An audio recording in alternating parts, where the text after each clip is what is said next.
앞에 가면 도둑놈, 뒤에 가면 경찰. 어린 시절에 친구들과 골목을 뛰어다니며 불렀던 노랫말입니다. 이 말은 주로 뒤에 가는 아이들이 앞에 가는 아이들을 향하여서 외친 말인데, 이 노랫말을 곰곰이 생각해 보면 나보다 앞선 사람, 나보다 뛰어난 사람은 모두 정당한 방법보다는 부당한 방법으로 그렇게 되었다는 것을 전제합니다. 그래서 잘못한 도둑놈은 도망가고 정의로운 경찰은 도둑놈을 잡으러 간다는 그런 뜻입니다. 하지만 정반대의 경우도 있습니다. 착한 사람이 도망을 가고 또 악한 사람이 그것을 쫓아가는 그런 경우이지요. 오늘 본문에 나오는 다윗과 사울이 바로 그렇습니다. 사울은 다윗을 죽이지 않겠다고 맹세합니다. 하지만 여전히 시기와 정오와 미움에 사로잡혀 있습니다. 그래서 다윗을 죽이려고 하죠. 다윗은 그런 사울을 피해 자신의 집으로 도망갑니다. 사울은 그때에도 암살단을 그의 집으로 보냅니다. 매복시켜서 다윗을 죽이려고 했습니다. 하지만 사울의 딸이자 또 다윗의 아내인 미갈이 그를 창문으로 달아 내려서 탈출시킵니다. 그리고는 다윗이 아파 누운 것처럼 꾸미고 다윗이 병들었다고 그렇게 말을 합니다. 다윗이 피신할 시간을 벌어준 것입니다. 보통의 경우에는 비록 상대가 적일지라도 병들어 누워있는 장수는 죽이지 않는 법입니다. 게다가 다윗은 자신의 사위입니다. 그런데 사울은 이런 상식을 깨고 침대째 들고 오라 그렇게 명령을 합니다. 자신이 죽이겠다는 것입니다. 참으로 째째하고 비겁하기까지 합니다. 한 나라의 왕으로서 할 행동이 되지 못합니다. 하지만 벌써 다윗은 도망을 갔고 사울은 딸에게 속았다는 것을 알게 됩니다. 다윗은 미갈의 도움으로 겨우 목숨을 건질 수가 있었습니다. 도망자 신세가 된 다윗은 쫓기고 쫓기어서 라마의 사무엘에게로 갑니다. 18절에 다윗이 도피하여 라마로 가서 사무엘에게로 나아가서 사울이 자기에게 행한 일을 다 전하였고 다윗과 사무엘이 나요스로 가서 살았더라. 여기서 나요스는 아마도 훈련을 받았던 그런 선지자 학교가 있었던 곳으로 보입니다. 다윗은 사무엘에게 가서 그간에 있었던 일을 다 말하고 사무엘과 함께 지내게 되었습니다. 하지만 그 사실을 누가 사울에게 보고를 하죠. 그래서 사울은 다윗을 잡기 위해서 라마로 전령을 다시 보냅니다. 그런데 사울이 전령을 보내면 보내는 족족 사무엘이 이끄는 선지자들이 예언을 하게 되는데 그때 하나님의 영이 그들에게 임하여서 그들도 예언을 하게 되었습니다.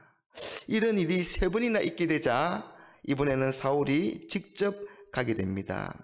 하지만 하나님의 영이 사울에게도 임하여서 사울은 라마나요까지 걸어가면서 예언을 하게 되는데 더욱이 사울은 아예 옷을 벗고 예언을 하며 하루 밤낮을 벗은 몸으로 누워 있습니다.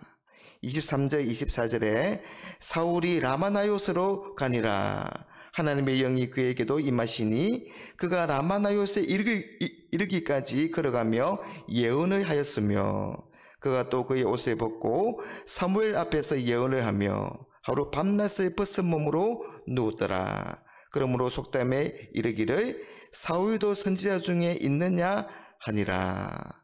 여러분, 옷을 벗었다는 것은, 그것도 왕인 사울이 옷을 벗었다는 건 수치를 말합니다. 사울이 수치를 드러내고 말았습니다. 여러분, 사울은 호시탐탐 다윗을 죽이려고 했고 또 다윗은 도망 다녔습니다. 절대 권력을 가진 사울 왕을 피해서 도망가는 다윗, 도망자로서 얼마나 마음이 초조하고 불안했겠습니까? 아마도 피가 말랐을 것입니다. 사무엘상 19장에서만 4번에 걸쳐 이 다윗의 목숨이 경각에 달립니다. 하지만 다윗은 한 번도 인간적이고 물리적인 방법으로 대항하지 않았습니다. 그저 도망 다녔습니다. 계속 바보처럼 당하고 쫓기고 도망한 것입니다. 하지만 마지막 승리의 깃발은 다윗이 들었습니다.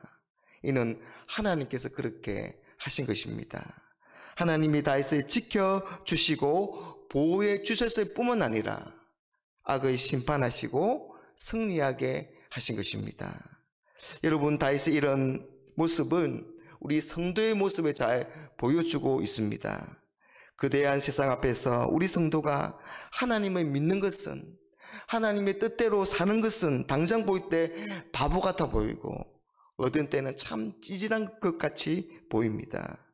그런데도 세상과 같이 힘으로 물리적인 방법으로 인간적인 방법을 사용하지 않습니다.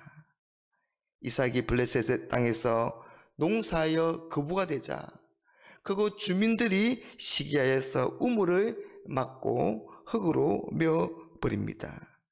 그러자 이삭은 조용히 다른 곳에 가서 우물을 파게 됩니다. 이번에도 찾아와서 그들은 그 우물이 자기들 것이라고 우깁니다. 그러자 다윗은 또 다른 우물을 팠습니다. 그러기를 3번이나 합니다. 이를 지켜본 왕과 군대 장관이 와서는 하나님이 너와 함께 하심 우리가 분명히 보았다. 그러니 우리와 화평의 조약을 맺자. 그렇게 고백을 하게 됩니다. 하나님이 이삭을 지키시고 보호하신 것입니다. 하나님이 이삭과 함께 하시고 이삭을 도우신 것입니다. 이삭을 승리하게 하신 것입니다.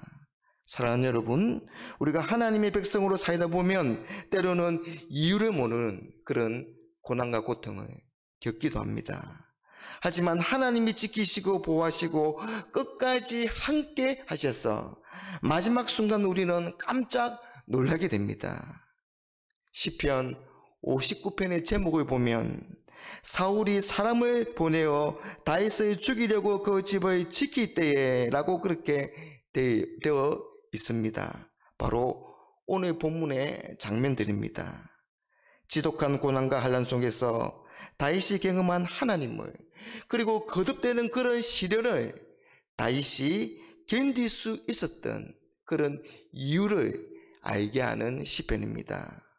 다윗은 하나님께 자신의 원수들을 앞에서 구원해 달라고 기도하면서 하나님을 자신의 힘으로, 하나님을 자신의 요새로, 하나님을 자신의 피난처로 철저하게 삼고 있습니다. 하나님으로 모든 고난과 고통을 다 견디고 승리할 수 있었습니다.